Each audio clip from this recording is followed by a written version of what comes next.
Good afternoon, good morning, good evening, and welcome people to episode 549 of Film Bastards. I am one of your co-hosts, Mark Foster, and as ever I am joined by... Becky Foster, hello everybody. No, he's not here, is he? Do you know why he's not here? Why? He was scared. He was scared. He was scared of the baghead. He was scared of the baghead, That's yeah. what it was. That's what it was, he was scared of the baghead. Ian, you pussy. It's a bit of a one of those shows. Ian's currently literally baking like a potato in Croatia. Has he been complaining about the weather? Yeah, he hasn't actually been complaining about it. No, generally he hasn't. But he has been saying it is hot as fuck out there. So we've got a bit of it's probably going to be a shorter show. We've got a couple of inserts are going to go along at the end of the show where we are joined by Noel and Jordan. Well, you weren't because you weren't there. I wasn't invited because I don't have a penis. No, you don't have a penis, so you weren't invited. So me, Jord and Noel, we review Borderlands. And we also review, what was the other one we reviewed? What was it? What's it called? Trap. That fucker as well. Yeah. So we're going to chat those. There'll be more Trap chat on next week's show because we're going to go and see it, aren't we? And also Ian's already seen it as well, so there'll be more chat. We're there on our Alien show. The start of the Renaissance. That's harder to say than the Renaissance, isn't it? I think it's already started that, to be honest, because he was in a multi-Oscar winning movie last year. He was in Oppenheimer. Oh yeah, I forgot about Oppenheimer. So what we are going to cover this week is between me and Bex. We're not going to do trailers because we're going to wait because there's some good trailers out there. Yeah, and also there's been... And there's the Snow White trailer. Oh, yeah. Yeah. Oh, and there was nothing out at the cinema. So we've done a little bit of a weird experiment, haven't we? Yes, we have. We've set each other homework, haven't we? The homework we set each other was... what did you set me, Becky? So it was basically, we could each set a film for the other to watch that we'd watched but the other one hadn't. Mm-hmm. So you had to watch Baghead and Wicked Little Letters, but we cheated a little bit on Baghead because I rewatched it with you. Yeah. Because fucking obviously. Well, obviously, yeah. And I made you watch Snack Shack. I mean, made is a bit strong. Yeah, it did at gunpoint. Yeah. So yeah, we're gonna chat those. Please listen to our friends' shows, which include the Rewatch Project, Entertainment Landfill, Chinchilla vs Punter, and other shows that are out there. So yeah. I say we do the solo ones and then go for the big finale with Baghead. With Baghead, yeah, you're building up to that. All right, well then you tell the listeners about Wicked Little Letters. What is it about? Who's in it? And those bits. I don't do this bit. You fucking set it. Okay, so Wicked Little Letters, Jessie Buckley, Olivia Colman, that old man, what's he called? Timothy Spall, and other people, Anjana Vasan, Joanna Scanlon, Gemma Jones, Malachi Kirby, people. And basically, Olivia Colman starts receiving obscene letters anonymously through the post, and she thinks it's Jessie Buckley, so she accuses her, and yeah, police get involved. The one lady police officer, she thinks there's some fucking sus going on, and yeah, there's a madcap investigation kind of situation and lots of fucking swearing. There is a good amount of swearing in it, actually, yeah. So you enjoyed this, didn't you, when you saw it at the cinema? Yeah, it's really fucking funny. So I watched it, and yeah, it's a lot of fun, to be honest. It kind of... It's all spoiled all the time, as always. It's kind of very obvious from very early on that it's Olivia Colman's writing the letters to herself.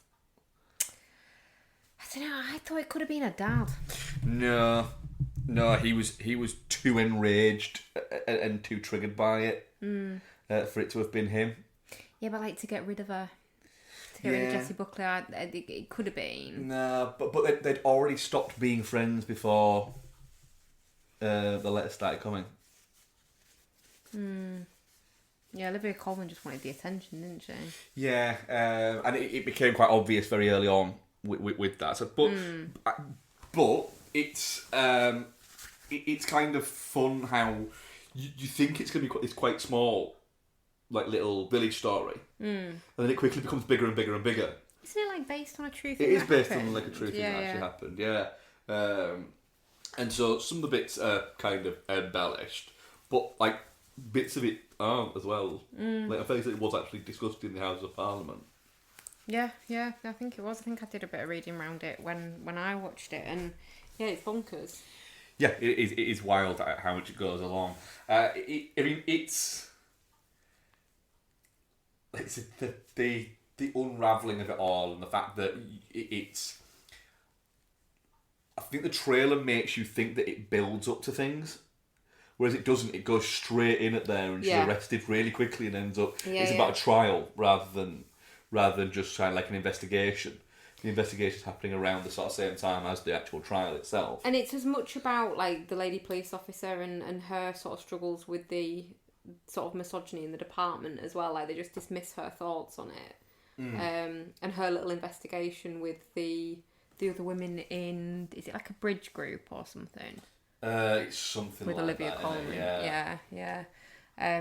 But it is very much about that kind of that petty bullshit that goes on in small communities, and it's weird. Like, I mean, we've moved out to a village from York, which is also just a big fucking village. Yeah, York. Is a big village. For anybody who's not familiar with York, it is a city, but it's quite a small city. And literally everybody knows somebody who knows somebody.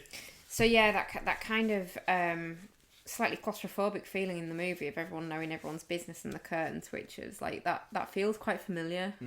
I feel like probably you won't necessarily get the same mileage out of it if you live somewhere like cosmopolitan, like fucking Manchester or somewhere like that. Well, I think you've got suburb things and bits like that. Yeah. I think there's certainly that element to it all. But yeah, I just think it's really well done, and I think Jessie Buckley is magnificent in it. And I'm not the hugest fan of her, because in interviews and stuff like that, she comes across as a bit my shit smells of roses, but she is fucking great in stuff. I don't think she does. I think she comes across as very disinterested in the whole movie stardom bit. I don't think she's interested in that. Like, what did she do off the back of being nominated for an Oscar? She was nominated for an Oscar, and there was she could have got nominated for like 2 different roles, and so she got nominated for what's the one that Maggie Gyllenhaal directed that also had Olivia Colman in it. Oh, the one with the daughter. Is it actually called The Daughter? Maybe. But she got nominated for that, didn't she? Yeah. And so off the back of that, what did she do? Off the back of that, she released an album with Bernard Butler and went on like a tour of small venues.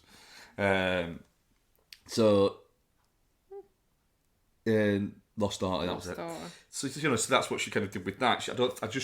I don't think it's that. I think there's an element of the Tom Hardy's a little bit of she kind of just wants to do her thing as being a character actor, and then kind of bugger off after that, and just kind of live a life. That's interesting. I didn't know that. She voices a character in one of the Dark Pictures games, which I'm going to start playing through again after I've finished Until Dawn. Cool. She's very, very good in it. Really good in it, yeah. Olivia Colman's good, but you kind of expect Olivia Colman to be good, but she's kind of doing that. It feels a little bit like Olivia Colman could do this in her sleep. Yes, yeah, she doesn't stretch herself, so to speak, does she? I mean, the supporting cast are all really good, and Timothy Spall's in it. I didn't think he was that great, to be honest. He's too... yeah. Pantomime is what I was going to say. Yeah, he's very pantomime. Yeah. It almost takes you out a little bit of it. It did me anyway.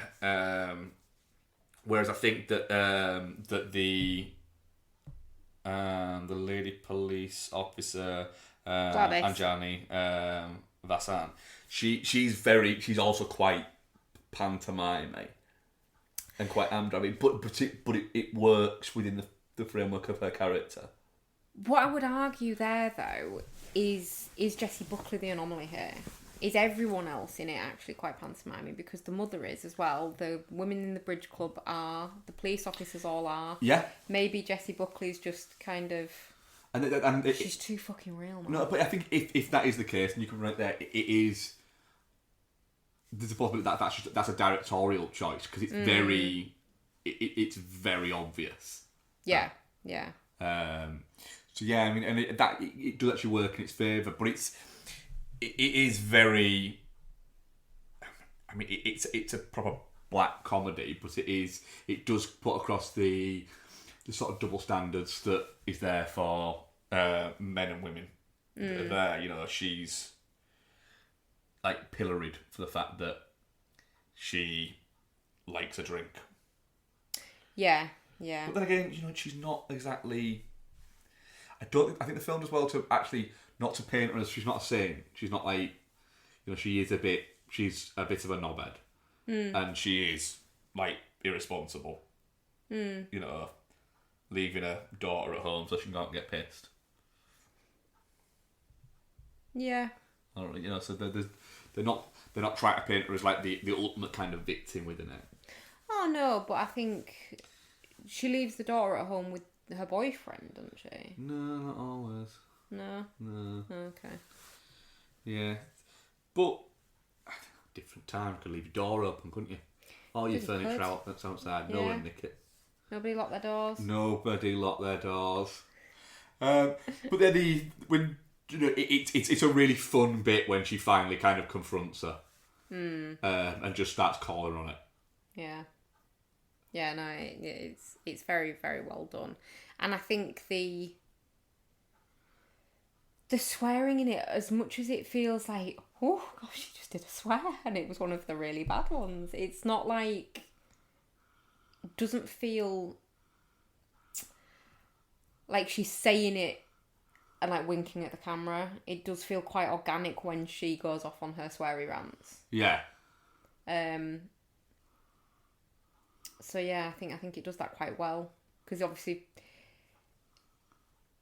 language is a thing. I think that's very much, it goes just balls out in this, doesn't it? With the language, it knows it's it's gonna get a warning for language, and so it just goes, fuck it then, why not? Yeah, we're gonna be a 15 because the only thing that's bad in the film is the language. Yeah, you know, there's nothing else within the film that would get it above. Is that 15? Yeah. With such bad language. Yeah, it was. Wow. I mean, 18 is it for language? I don't know. 15 seems young. No. But yeah, it's. But I was about to say something in terms of. You've even got like the early, like her spotting that the reason why Lady Policeman Moss sort of picks it out that something's wrong here is because she spots the handwriting is different, and that's how she works it out. But is then very much told that they can't, you know, that handwriting will not be accepted in court. And then it's actually brought up in court, and court goes, look, we can't accept this for some reason. And it's almost like everyone's it's set post First World War, isn't it? Yeah. Pre Second World War. So yeah, but I'm definitely not sure it's a great time. I do wish you'd got to see it at the cinema, because it, like the showing that I went to, like people were just in fucking hysterics, and it was, I think it adds to it ramps everyone up, doesn't it? Everyone laughing makes you laugh more. It's kind of like a snowballing effect. Yeah. I wish I'd seen it in the cinema, because it's a very fun movie. It'd been good seeing it with a bit of a crowd. Yeah. So yeah, but I had a very good time with it. So yeah, so definitely not shit from me. Good. A good recommend. I thought I'd enjoy it, to be honest. Yeah. But I'm glad I got round to it. It might be one of those ones I kind of like hovered around and never actually kind of properly got to. Cool. Right, let's move on. So, Snack Shack was a film I watched about 3-4 months ago. Stars Connor Sherry, Gabriel LaBelle, and a few other people. Quite a kind of I'd say low budget, but it's a coming of age sort of comedy film set in the early 90s, written and directed by Adam Carter Reimer. And it's about two young kind of entrepreneurial spirit kids who almost like accidentally end up getting the snack shack at the local municipal pool for the summer, and about them running it and, you know, having the usual hijinks of getting, you know, a little bit drunk and fighting over a girl and all bits like that. Bloody girls. All spoilers all the time. Again, on this. Again, I think they're all 2024 films. But again, all spoilers all the time on this. Bex, what did you think? Yeah, well, I've been thinking about this because I watched it like a little while ago, but not obviously ages ago. But its initial thoughts were, because you said you're probably going to hate it to start off with, but give it time. And I just really didn't. It kind of hooked me from the start with this. It's quite good fun from the start, but like thinking about it with the benefit of hindsight, it is weird. The kind of structure it follows, when you take away from the actual film narrative structure, it just gets heavier and heavier throughout. It starts off as this stupid thing, and they're at like a dog track, aren't they? They've snuck off from a school trip. Yeah. And it's really zany and madcap and just a bit silly, and it's like, oh, okay, so this is the kind of film we're in for. Zany, madcap, whatever.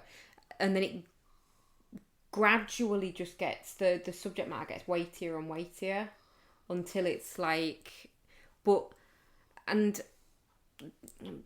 bit of a kind of sort of pivot essentially, but I always say the same thing about like the book The Bell Jar.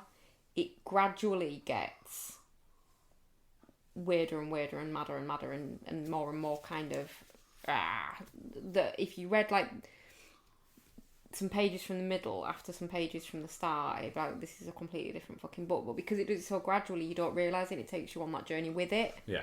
Which sounds cheesy, but it's not meant to be cheesy. But you just go there with the narrative, and this does the same kind of thing. It gets heavier, and it gets, you know, it's the dog track shit, and then they're doing entrepreneurial shit because they've got caught going to the dog track. They have to get a job over summer, and so then that's that thing, and then they're making their own beer, aren't they? And then it gets found. Not till quite late on though. No, their initial batch gets found, doesn't it? And then they make a new batch. Right. I thought it was just because of the dog track thing and the smoking that they got told they had to get a job. No, they find their beer and get rid of it, don't they? And then there's the stuff with this neighbour girl, and then there's the fighting over that, and then obviously there's the stuff with, again, all spoilers all the time, and if you are planning to watch this and haven't watched it, then this is a big spoiler, so switch off, skip 10 minutes. What I would also say there is, if you are a fan of coming of age kind of films, then you really should get to this, I think. So again, if you were thinking of watching it, if you are a fan of those, I would skip sort of things like The Way Back or anything John Hughes related or anything like that. Yeah. But yeah, when his older friend comes back from, I want to say he's in the military. Yeah, he is. And he comes back and they sort of reconnect. He's kind of like his mentor, isn't he? Like his older friend that he looks up to. And they're planning to go on a trip to Alaska, and he's getting his money from the snack shack, and he's putting some in, he's paying his parents back fund and some in his Alaska fund, and you know, you can tell that he just really fucking loves this older guy. Yeah. And then he gets fucking killed in a car accident. And it's like, it's such a fucking gut punch. And then, but it's only really at that point that you realise, oh, this has gradually been taking us to this point. So it's gradually been getting heavier, but also there's a few bits in the movie where he's driving irresponsibly, or he's, I think he drinks while he drives, does he? But he drinks after he's he drives after he's drunk.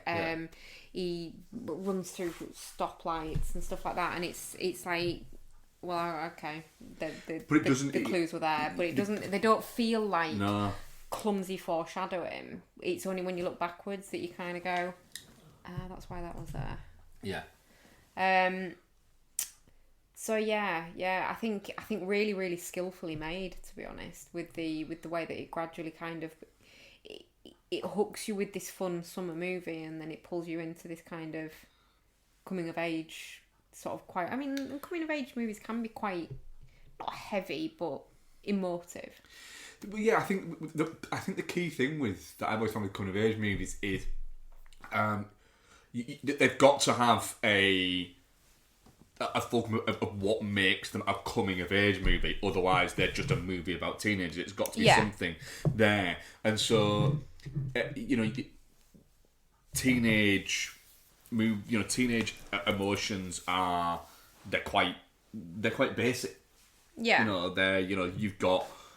It's why the majority of them are about love, death, loss, and bits like that.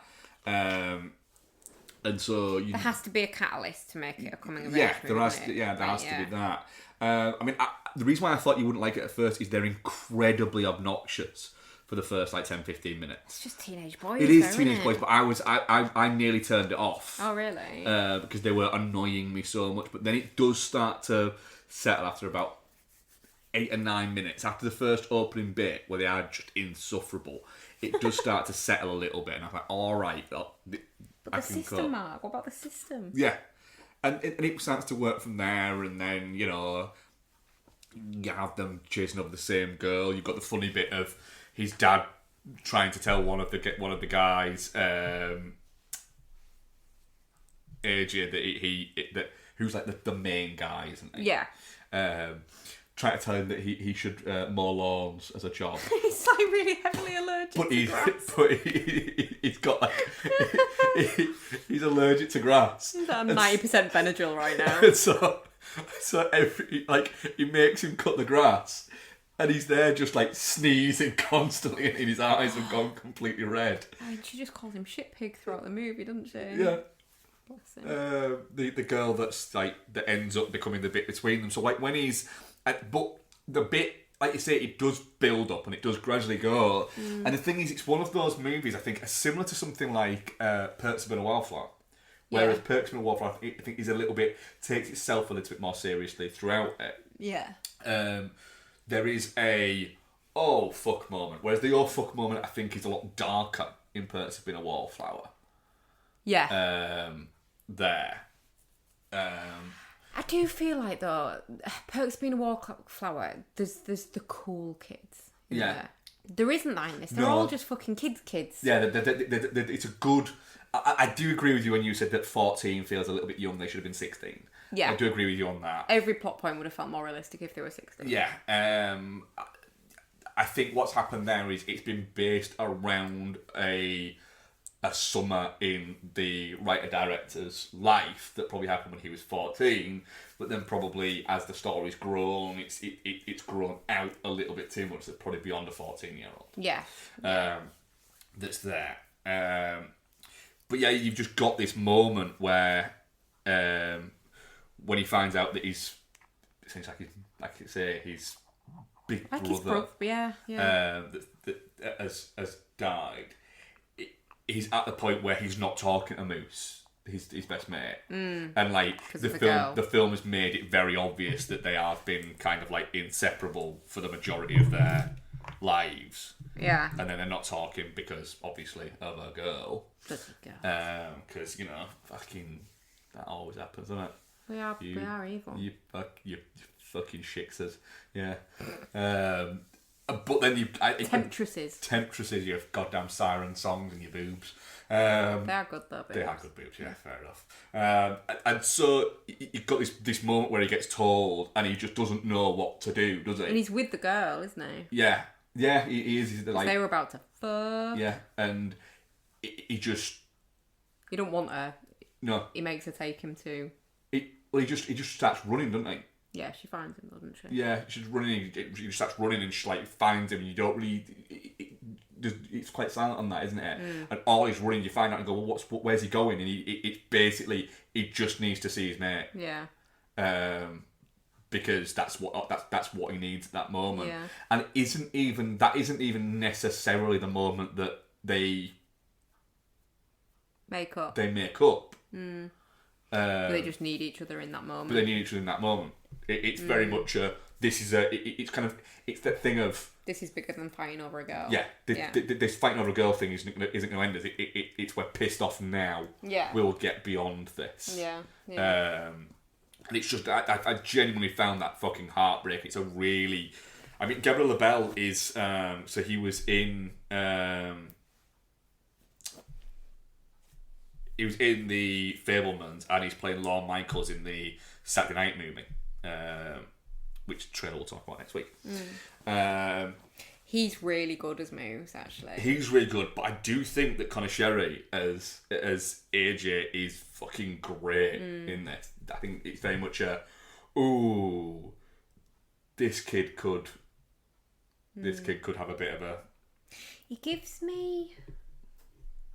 what's the kid out of... I don't know if I mean Weird Science. I think I do. The blonde kid. Michael Hall.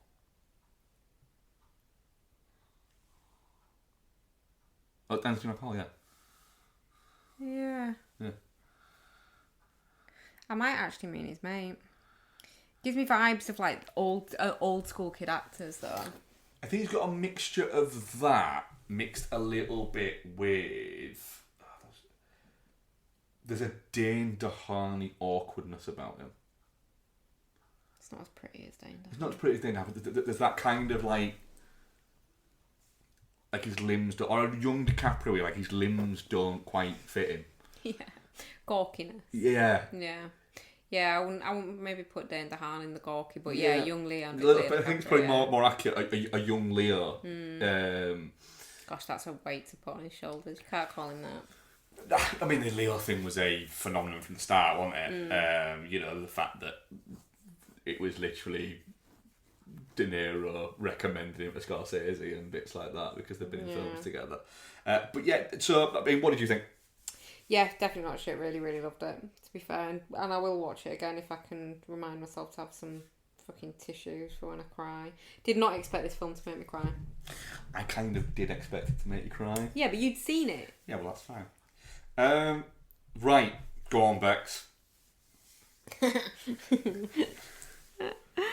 So, premise. After inheriting a pub from her late father, a young woman discovers an entity that can help you speak to the dead, but at a cost. Baghead. Yeah. Starring no one you'll know. Apart from Peter Mullen. Who's he? He's the dad. Oh, okay. He's not really in it that much, though, is he? Well, I expect him to be in it. So, yeah, girl who is... you later found out that she's essentially been in an orphanage. Children's home. Yeah. She's still friends with the girl that she was in there with. She's kind of down on her luck. She's breaking into her apartment to regain her possessions. She gets a telephone call, finds out that her father, from whom she is estranged, has passed away. In Berlin. Yeah. Randomly. Yeah. The Scottish dude in a British style pub in Berlin named the Queen's Head. Yeah. The most bizarre sort of... Well, not the most bizarre part of this movie, but a bizarre series of events. Yeah. So, yeah, goes and... goes to, like, identify him and sign off all the stuff that she has to sign off and everything. Creepy guy tries to get her to sign the pub over to him immediately so that he can sell it to, I'm doing bunny ears, sell it to a interested buyer. And she doesn't, because obviously she's got her own shit going on, she's got nowhere to live and all that kind of stuff, and she's thinking, maybe I could run a pub.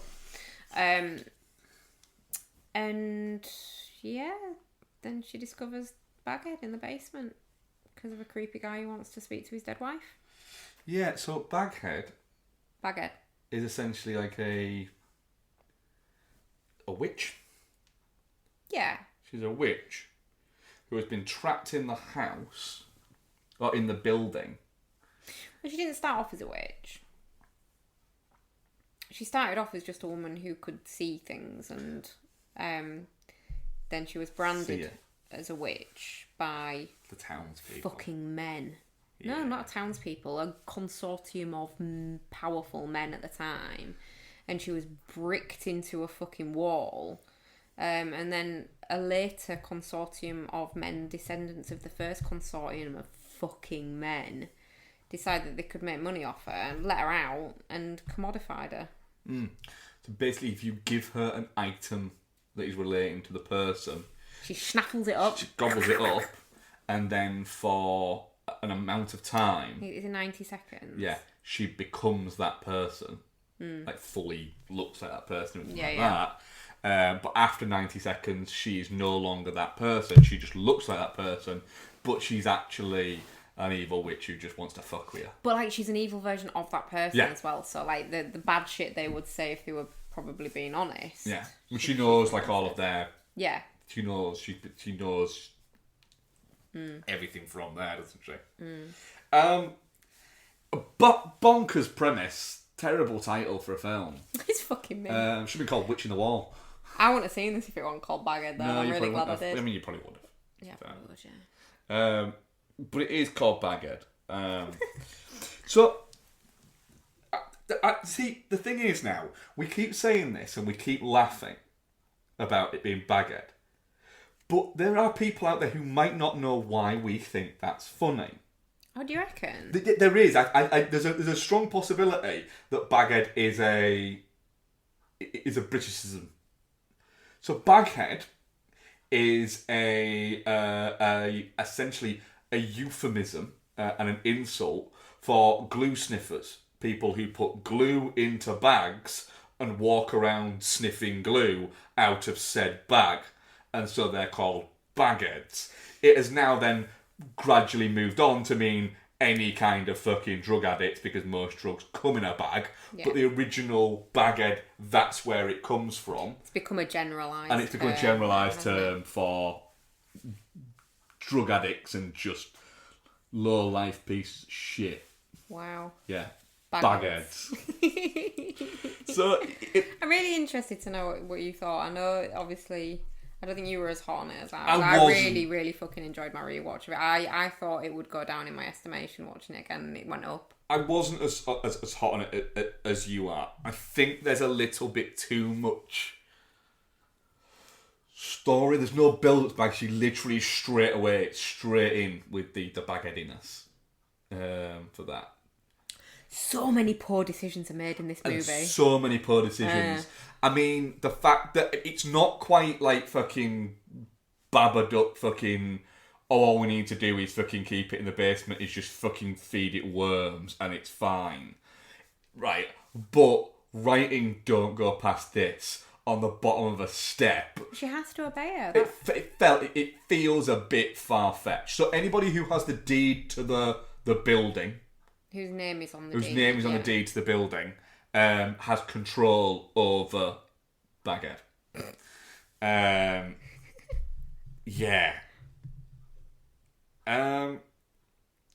There's quite a lot of story in there. It's another one of those ones that that you can't just have a horror movie unless the lead character has trauma.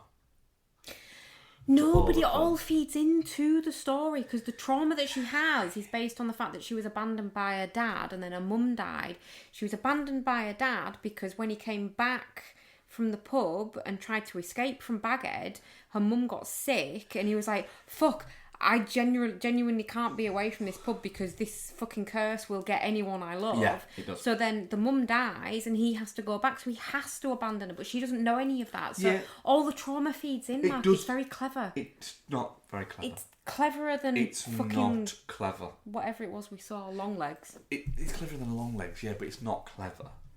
I do like the fact that it all ties in. I do like I like the mythology of its fun. Yeah, it is. The gnarliness of its fun. It's not too over the top. And I love the ending. But it's freaky. I love how Baghead finally fucks Neil up It's... and escapes. I mean, all spoilers all the time. What? Yeah. It's good out the fact that you realise that the whole thing you've been watching has been orchestrated by Baghead. Yeah. That makes no sense. It doesn't. It makes no sense whatsoever. But I love it regardless. But I like it regardless. Yet Neil's an absolute piece of shit. He is a piece of shit, yeah. But then again, the fact that Iris, so Freya Allen, who plays Iris, the lead character, I think she's fucking great. Yeah. Yeah, she's... I won't be mates with her because she's a bit of a fucking mess. I'd be mates with Baghead Freya Allen though. Not Iris. Baghead Iris. Yeah, I didn't mind Iris. Her friend was annoying. I liked her friend. No. She fucking... Do you know what? She really fucking tried to work out what the fuck was going on, and I appreciate that. You've got to have a workhorse in a horror movie. She seemed to be a little bit like... trying to kind of save everything and being a bit... No. But I think I think the point is supposed to be that Iris is a bit of a fucking hot mess. Right. And needs somebody like that in her life. Because otherwise she lets creepy men pay her £2,000 to go and see a Baghead that she's got trapped in a basement. That just seemed like a good business idea. So yeah. I enjoyed Baghead more than I thought I would do. Good. I don't think it's shit. It's definitely not shit. As kind of low budget, kind of. I think it's not quite schlock, but it's very much a. It's not. I don't think it would ever try and pretend that it's Bunny as in a podcast. Drink if you're playing bingo. It's definitely not trying to be prestige horror. It's elevated. Yeah, it's definitely just going, yeah, hey, fuck those here's guys. Oh no, yeah, I completely agree. I prefer to watch this over something that's 2.5 hours long and just feels like, what the fuck off? Yeah. Stop showing me a couple of nice images and thinking that's okay. But yeah, it's... I'm not here for nice images. I'm here for someone with a bag over their head snaffling up a wedding ring. Yeah, it's weird that. So yeah, I did enjoy it enough that I can say I wasn't pissed off that you made me watch it. Do you agree? What? Better than Talk to Me? But a bit of Talk to Me is like 10-15 minutes long. It doesn't need to be. And it's just... The thing is, alright, it's better than Talk to Me because although Iris is a hot mess, your words, not mine, I don't think she's insufferable. She's not unlikable. No. You know, she's just a bit of a fuck up, isn't she? She's a bit of a fuck up, but she's not like... She's not unpleasant. No. She doesn't seem like she'd be a nightmare to be around. She's not like, oh, I keep making up these fucks, but I don't give a shit. You know, she's very much like she's quite apologetic. She's quite constantly apologises for fucking up to a friend. And all her terrible decisions, like with the whole like reveal at the end, are Baghead's decisions that she's made her make. Yeah, so there is that. Whereas I think in Talk to Me, the lead character is just a dickhead. Yeah. She's, you know, it seems to be a thing in recent horror films of let's make our lead character unlikable. I will watch this again, probably at numerous times over however many years. I will watch this again. This will go into my horror movie rotation. I will never watch Talk to Me again. I'll watch Talk to Me again before Talk to Me comes out. Oh, fuck off. So yeah. But yeah, I enjoyed that. Have you seen them making a sequel to Crawl, actually? The Crocodile alligator movie one? with Kaya Scodelario, or whatever the fuck she's called. Yeah. Is that even her name? I don't know. Effie. From Skins. I find her really hard to watch. I do, but then she was in fucking Resident Evil, wasn't she? And she's really good in that. She's fine in it. She's really good in that. Do you know what my issue with her is? She always seems like she thinks she's a little bit better than whatever she's in. And it's like, motherfucker, where did you get this elevated opinion from? I don't agree. You were in the season of Skins that everybody stopped watching. She was in all of them up to that point as well? No, she was from season 3. She was Tony's brother. She was his sister. Yeah, and she's very briefly in season 2 in the episode that everybody says is shit. So yeah, no, not feeling. But yeah, Crawl was good though. I enjoyed Crawl. I wasn't as taken by it as many. I think you need to rewatch it. Oh my god. Put it on the slate for next week. I'm not going to do that. So you're going to hear now, I think, from a lot of fucking drunk guys talking about Borderlands. No, we're not. We weren't actually. We were okay. I mean, one of them is recorded in a weird place. I'm not going to tell you which one. But yeah, no, it's not drunken like it usually is with us when we're on these things. I wonder what was different. Maybe what was different that made it. I always enjoy our drunken. There was no one under a table or anything. No. I mean, there's a great drunken episode out there from a couple of years ago where there is one of the hardest cuts ever in podcasting, where we're recording something and then Ian managed to knock the entire table of drinks onto me. So like, there's just talking, crash, splash, cut, and so what happened there was I just literally had an entire table of drinks on me, and it was fucking hilarious. Like, it was brilliant. So you'll be hearing more from that next week. Normal service will resume. Yeah, so we've got Alien Romulus. Fuck yes. Which is getting the usual weirdness of really good reviews, people really liking it, and people really not liking that other people are liking it, so saying that they don't like it without being able to give a reason for why they don't like it. Interesting. Yes. And Trap. And Trap, which we're going to see, aren't we? Yay. And Ian has seen, so chat that.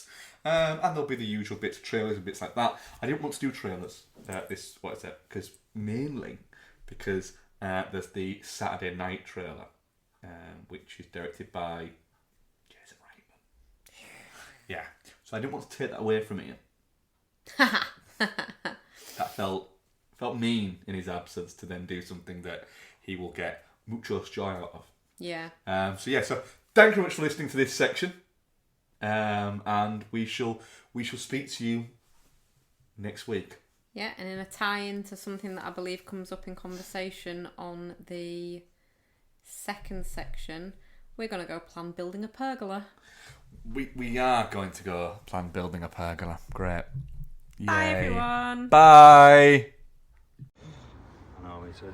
Right, we are next to a bridge, aren't we? We are. We are next to an underpass bridge. Should we set the scene? Yeah. Prettily painted bridge. A prettily painted bridge. Between Stockport train station and Edgeley Park, surrounded by barbed wire and an environment. It literally is, yeah. Danger, razor wire. And we're waiting for the booze to open. Classy shit. Yeah, just real fucking, yeah. We're going for it. What have we just watched, gents? We just watched the latest M. Night Shyamalan joint, starring everyone's favourite Josh Hartnett, and M. Night Shyamalan's daughter as well is in it as the singer. So, for those who don't know, Trap is essentially a trap, which is a concert set for a guy called The Butcher, which we already know is Josh Hartnett's character, and it's about him trying to get out. Jod, what did you think to Trap? I thought it was, in the same breath, absolutely bobbins, but insanely watchable. Genuinely, there's some parts of it where I was banging my head against the back of my seat thinking this is so dumb, but at the same time gleefully chuckling at it. Like some of the reveals and some of the plot twists, not really plot twists, but escapes from the trap are dumbfoundingly stupid, but they do make you laugh. I mean, the script is hilarious, but also what I will add is I actually think Josh Hartnett is the perfect Shyamalan lead. He's genuinely He's great. on the right page, and He absolutely gets the right pitch, and just how he puts it together, and how camp he is when he's a dad, and how menacing he is when he's in the butcher mode. But yeah, again, bobbins, but watchable, and the way it ends, I will watch Trap 2. Yeah. In a word, crispy. I think the thing is... Deep fried. Deep fried. It's better than crispy. I think you might have a new category on your hands. No, it starts off it starts off feeling hokey, and you could sort of pick holes in it if you kind of wanted to. And I jokingly said to you very early on, straight on, there's no fucking way you got a free parking space that close to an arena. But in my mind, I was thinking about that. He pulled in, I'm like, nobody ever gets... like that. And there's a free space next to him. I'm Like, it doesn't happen. Yeah. But like, the thing is, there's little hokey bits like that, but it does such a good job, I think, because of Josh Hartnett, at getting you on board with the tone, that you kind of forgive anything like that that comes later, and it becomes fun. I think Josh Hartnett getting the tone right is absolutely essential to this film working. But he does, and it does, and I audibly gasped at times, just because it wrong-footed me, and it surprised me, and it was stupid, and why not? Like, do you know what I mean? But it wrong-footed you, and it wrong-footed the audience, but illogically. Like, there's no logic to the reveals. It's like, fucking hell. Well, the reveal, like the main one that comes to mind is the reveal in the car later on, where he looks across at the t-shirts or the clothes, and I thought he's going to start chucking out shirts to create a distraction, so I wasn't thinking what he was thinking. So when he, all spoilers I guess, when he used the clothes to, I guess, create a dummy of himself and somehow slip out of the car without anybody noticing, and it cut back, I sort of went, full Jack Reacher by just putting a cap on. But it reveals him in the crowd. Holy shit, where did he go? It reveals him in the crowd, and I went, what? But then I immediately went, all right, fine, yeah, okay, fine. So I loved it. I had a great time with it. Really good. That's it. I think it is an all right, fine.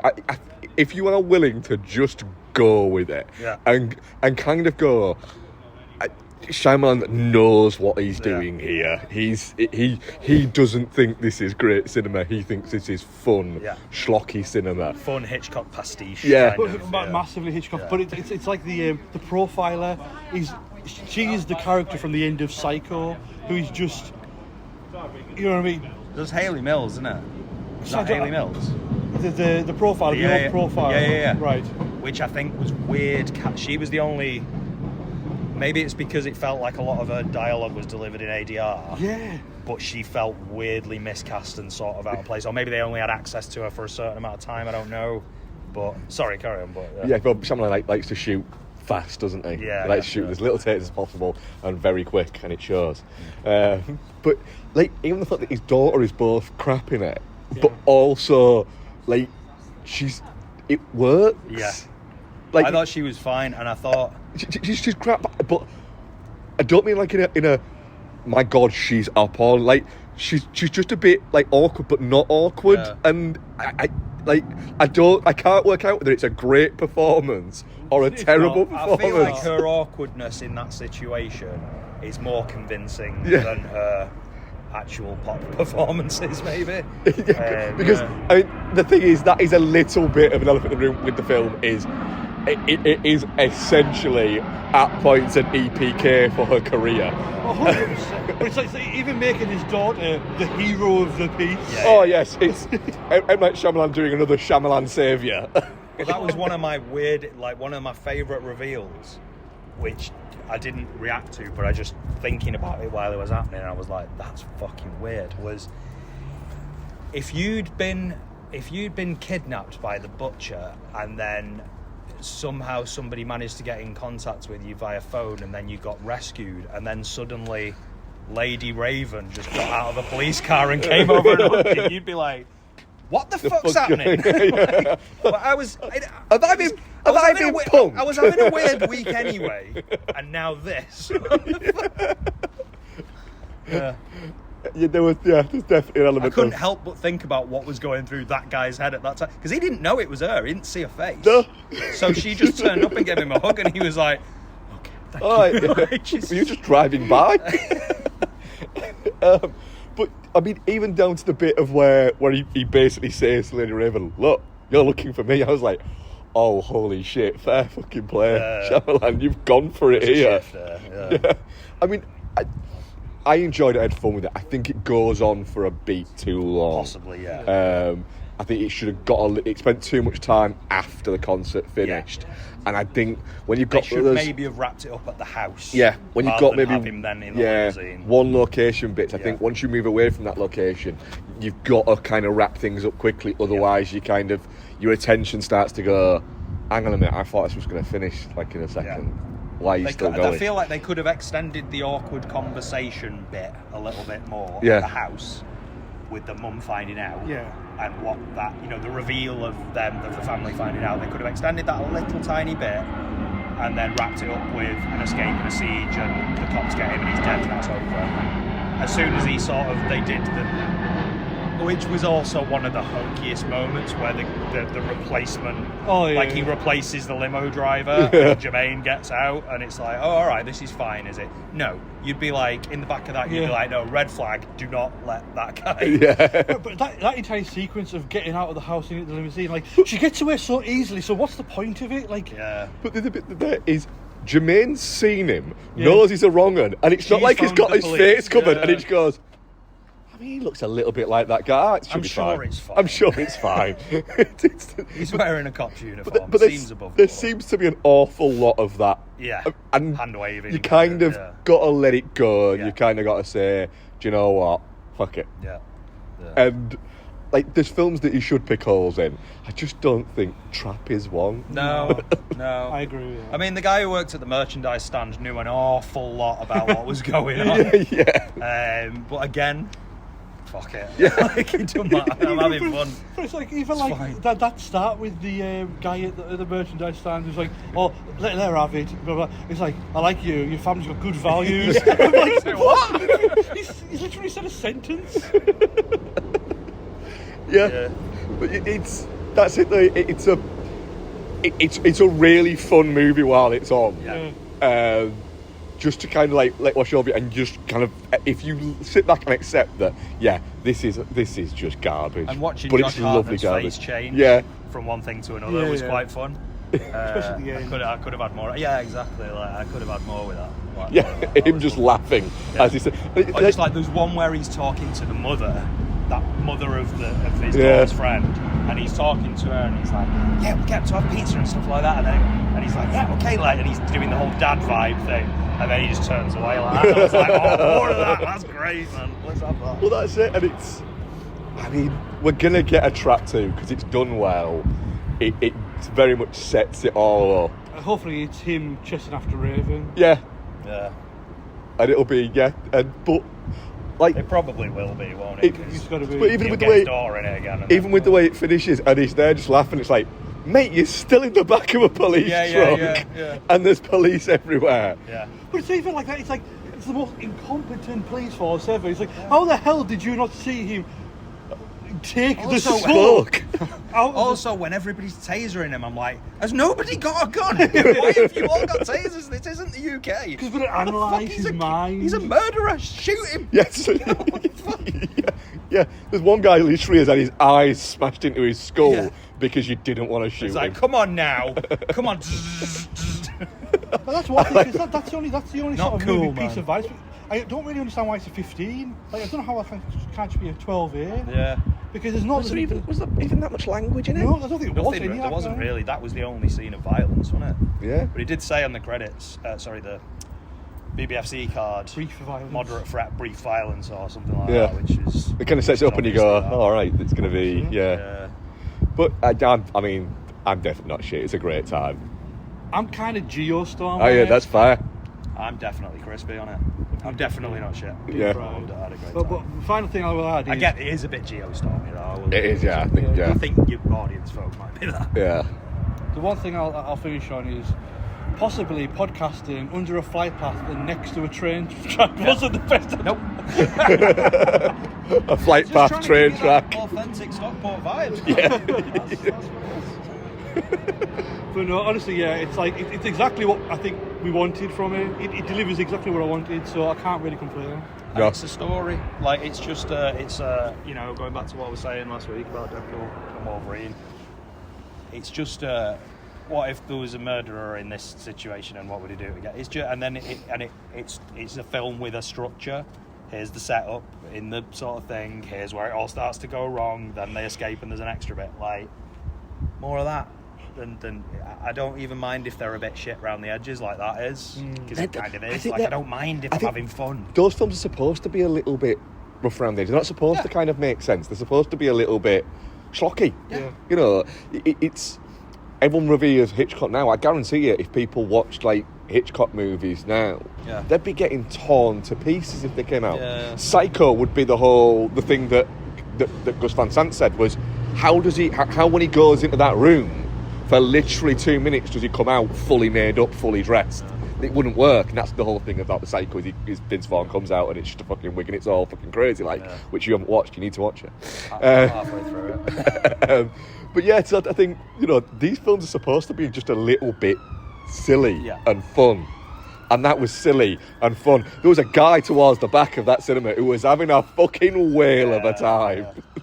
And I think it comes back to what we're saying about Tone and you saying about Josh Hartnett being the right person. So good. I think Shyamalan does have a sense of humour, but maybe his films don't quite get that across sometimes, so it leaves him open to being criticised for being daft. Whereas something like this, where, as I say, Josh Hartnett's on the right page, he can deliver it in a way where you're not watching it going, this doesn't make sense. You're watching it going, I'm having fun, what's going to happen next? Like, you know. Josh Hartnett, because he's got that almost Keanu Reevesian weirdness to him. Yeah. There's because you look at it and you think, it's all there with you. He was a good-looking guy, a great stage presence, but there was always a slight kind of. I mean, he's got weird hair. No matter what he does, his hair goes weird. It's good, but it's weird. It's got like his hair has almost got a mind of its own. Like in that Treehouse of Horror Simpsons episode where Snake's hair becomes like sentient. Josh Hartnett's hair's almost a little bit like that. Like it's got its own PA. Nice fringe blow at the end. Nice fringe but there's that. If you go back and look at his hair in The Faculty, it's like, what the fuck? That should have been on that. It should have been Josh Hartnett's hair. Jordana Brooks and the rest of the cast should have been on that. H2O as well, where it was always just stuck up at the back, and I'm like, is nobody going to sort that out? Nope. But there was a moment. You can try. There was a moment in this as well. Talking about Shyamalan wanting to shoot quick, where he walks into the garage and knocks a tennis racket off the wall, and I'm like, do you want to do another take? No. Oh my god. That's because it's chaos. It's fine. He's saying he's OCD, so he knocks a tennis racket off, but he also means to knock the middle one, so it corrects it so it's straight. So he's like OCD. It's like, no, well, if you're OCD, you'd pick that one up and put it back. That's very. I hadn't picked up on that. You're right. It's.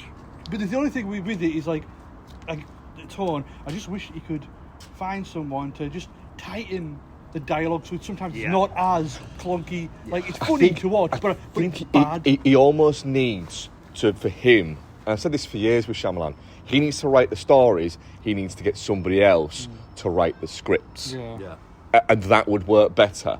But do you know what? If he keeps on churning out 3 men doing a podcast, things like if he keeps churning out things like that and Cabin in the Woods, okay, I'm all for it. Keep going. Because I really like Cabin in the Woods. Knock on the Cabin. Knock on the Cabin.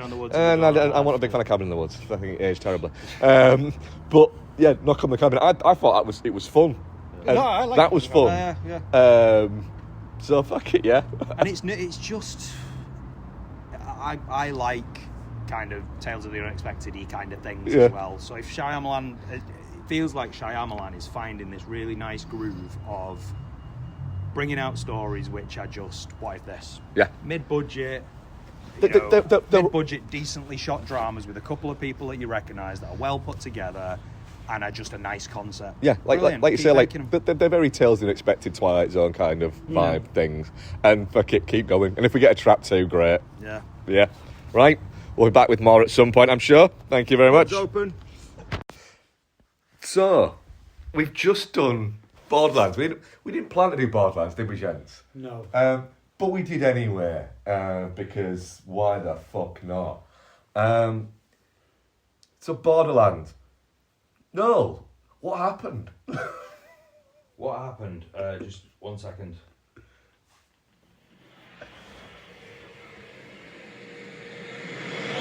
Just recreating the sound of a Plane going on. just for consistency reasons. What happened? Right. So no, I don't know. John, do you remember what happened to the film we watched Right. 20 minutes ago? It was genuinely. Let's unpack it. So there's a bounty hunter called Lily? Kate Blanchett. called Kate Blanchett. Yeah. Or cheekbones? Check. And she gets hired to find the daughter of a rich, powerful man called Atlas on a planet called Pandora that isn't the Avatar planet. There is no Na'vi on it, sadly. She finds... Because that would have made it better. Absolutely. She found her, and it realizes that she actually isn't his daughter. His daughter. No. And she's the creator. or she's a clone of a not Iranian,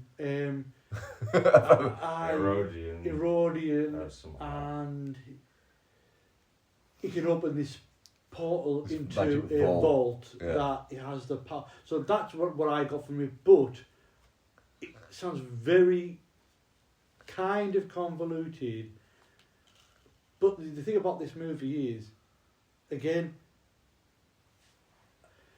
I don't really have an opinion because it's not terrible. Nope. It's just there. It just exists now, and it's something that's going to be on freaking movie channels on Netflix and just exist, and people are going to flick on it, realise, oh, it's 90 minutes, I'll watch that, and then forget about it straight away.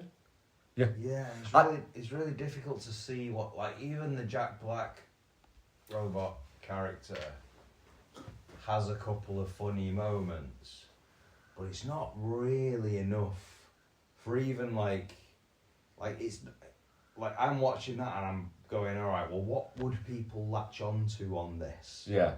Even that's not enough, really, to make it stand out at all, really. But there's too much story and not enough story at the exact same time. Yeah. It's such a little paradox of like, there's too much character but not enough character.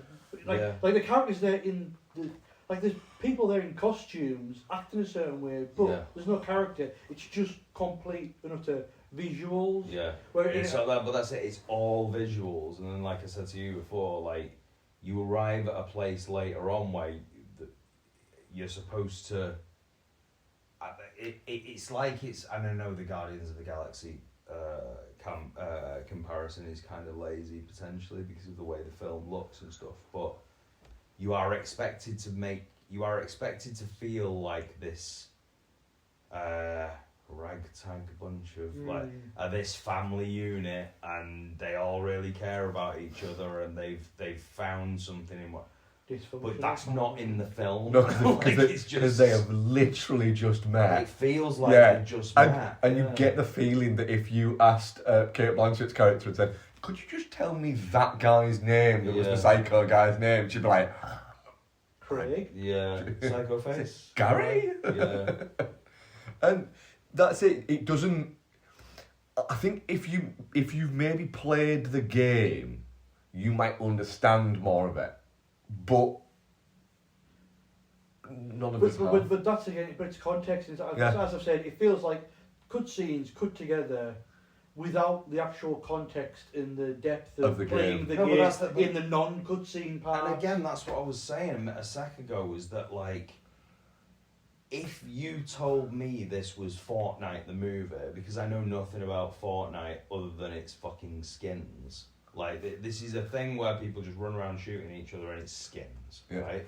If you told me that those characters, in inverted commas, in this film were 5 of the skins from Fortnite, and they just created a narrative just for the sake of making a movie out of it so that they could use the IP of Fortnite, that would make absolute sense to me, because that's what this felt like. Yeah. If this is if this is a genuine adaptation of a video game franchise, Yeah.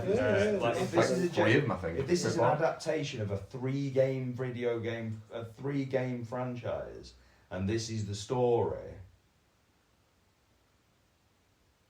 that's really weak. There has to be more. And it's one of those things where it's like, because it might be even fan service. It might be even fan service in the wrong way. It's like, because people argue, it's like, well, they change so much from games, and the characters don't look like each other. Like, I think the characters look pretty much bang on to what they look like in the game, but the story's just not there. And but that's it. Are people who are fans of Borderlands watching this and waiting for the moment that it's revealed that whatever the little girl character with the rabbit ears thing is, she's the daughter of the thing that's like the key to open the door, but oh no, it's not. She's not the thing. The Kate Blanchett thing is the thing, because she can have the. Is it based on the story of the game, or is it she can just have made the up story? fire wings that open the door to the thing. Like, is that the story of that game? Is that what's so good about that game? Are you all celebrating that they managed to translate that into the movie? There's one thing to talk about characters, like, what attracted Kevin Hart to this movie? Kevin Hart is what attracts Kevin Hart to anything? Kevin Hart is like an A-list movie. So I'm not a huge fan of Kevin Hart. I don't mind it, but it's like he likes that character was money, absolutely nothing. Anybody could have played that character. It didn't change and add anything. He didn't really bring any Kevin Hart to it either, really, did he? No. And Jamie Lee Curtis again. It's like, I don't. It's either they all got paid really well. Yeah. I guarantee if you ask Jamie Lee Curtis what was it like to be in Borderlands, she'd be like, I don't know what the fuck you're talking about. She's, I genuinely don't know what you're on about. She should have still lived on the fucking cloud nine after Oscar win. Yeah.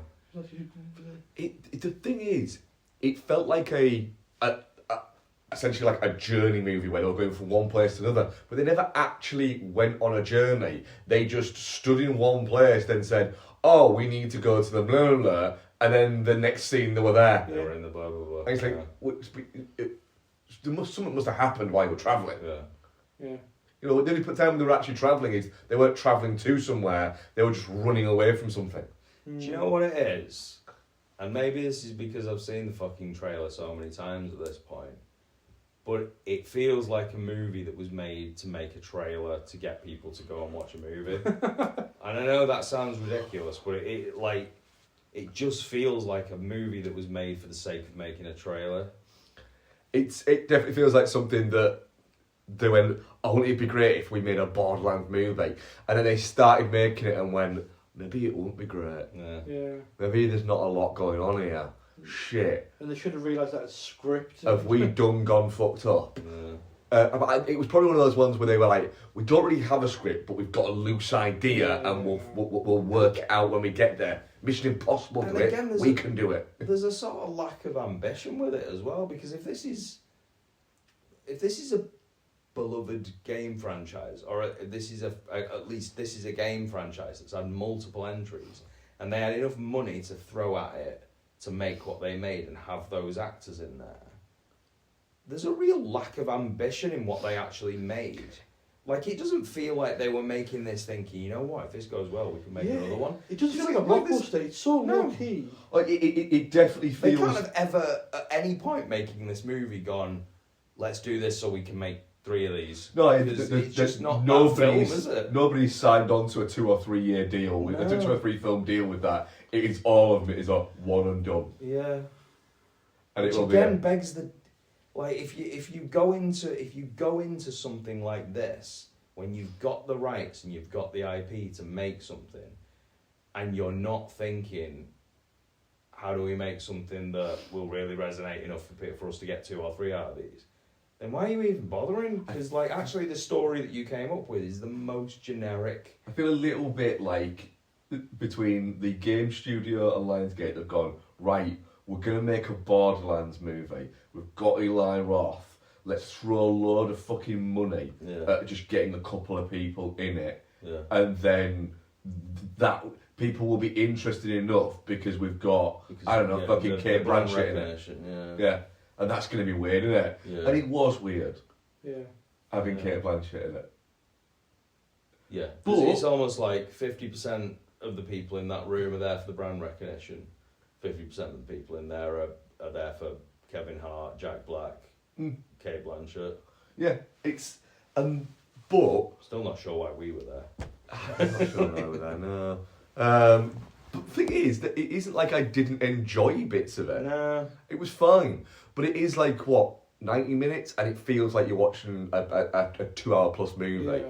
But not in like it's boring or anything like that. But it is just a bit like there's no pace to it. It's really short, but it's really long, and I wanted it to end, but I wish that it was longer so that I could find out why these people cared about each other. But what you were saying before, it feels like they were saying like, oh, let's get to this place, and there's a scene. We get to this place, and there's a scene. But it's like, again, seems to be lots of plot but no momentum. It's fast paced, but there's no momentum to it. No, that's like perfect, nothing pushes it forward. It just cuts to another thing. Which makes it fast, but doesn't feel like it's on a journey at all. Yeah. Really incoherent. What a bizarre film. Yeah, I mean, I don't think it's shit, but it's not good. I'm very much touching cloth on it, in the sense that I've got touching cloth. It's not. I genuinely don't think it's shit. Bits of it are shit, but bits of it are good. But it's not fun enough to be a Geostorm. No. It may be the very definition of a touching cloth, where it's like, I didn't think that was shit, and I didn't think it was good. I think the lower edge of a touching cloth. Yeah. It's pretty much the turtle head's almost out, and you're clipping it on. It's a touching cloth, but it's not quite shit. Yeah. That's it. But I get the feeling that if somebody turns around to me and goes, "No, it's a fucking piece of shit," I'd be like, why though? But like, why is there enough what there did you hate about for you to feel that way? There's not enough there to hate. No, there's not enough there to like. It's just it's just blah. Yeah. And the fact that it's a 12A adds to the blah. Yeah. Because it's just it's zero peril in that movie. Yeah. No, it's 100% touching cloth, man. That's And look at, even just very quickly looking at the letterbox score, like the scores for it are very, very, very weighted towards 1. But again, I'm just like, I don't feel strongly enough. Like, it's a 2-star movie for me.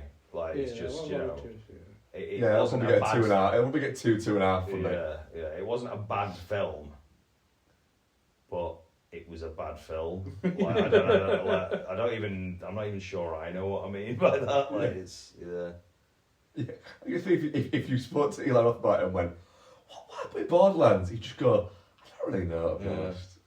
Like, I don't know. It's a long time. I'll be honest, I've not seen it." It's a really long time. I just left the editor to it in the end. Yeah. I had other shit to do. What was that? Just like stuff to do and a draw to fix, and there was just I had stuff on. The wife was on at me about making a fucking pergola. Just had to crack on, man. Fucking hell, I wish you would. Right, so that was Borderlands.